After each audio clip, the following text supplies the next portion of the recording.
আর শয়তান আরেকটা মাসালা শিখায় দেয় যারা গীবত করে তাদেরকে, সেটা কি জানেন? সেটা হলো বলে যে ভাই যদি নিষেধ করে ভাই কারোর পিছনে সমালোচনা করা উচিত না, বলে যে ভাই আমি তার সামনেও বলতে পারবো, এরকম বেটাগিরি দেখায় না কিছু লোক। তো বলতে হবে আপনি যদি এত বড় বেটাগিরি দেখেন না মানুষ হন, আপনি যদি এত বড় বেটাগিরি দেখানো মানুষ হন তাহলে তার সামনে গিয়ে বলেন, পিছনে কেন বলতেছেন? ইসলাম বলে মানুষের প্রশংসা হবে পেছনে আর তার ভুল ত্রুটির সমালোচনা হবে তার সামনে। ভালো করে শুনেন, মানুষের প্রশংসা করতে হবে পিছনে না সামনে?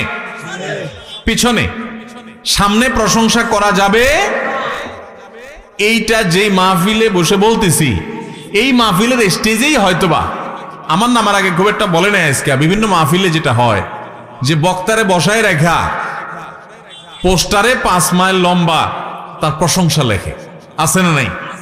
আলেম কুলে শিরোনমি মনি, কামেলে মোকাম্মাল, অমুকে তমুক, 3 মাইল লম্বা প্রশংসা লেখে। শুধু লিখলে হতো, ওখানে আবার হুজুরের বসায় বসায় পাম্পটি দেয়, আছে না নাই? কি ওয়াজ মাহফিল এগুলা? এই ওয়াজ মাহফিল থেকে মানুষ কি ইসলাম শিখবে যে ওয়াজ মাহফিলে ইসলাম নষ্ট করা হয়, ধ্বংস করা হয়?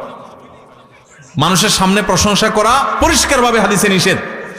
কারণ বসে বসে প্রশংসা শুনলে যে কোনো মানুষ কি করে? ফুলে। কি হয়? ফুললে বেশি অহংকারী হয়ে যায়, সে ধরাকে সরা জ্ঞান করে, সে মানুষকে মানুষ মনে করে না।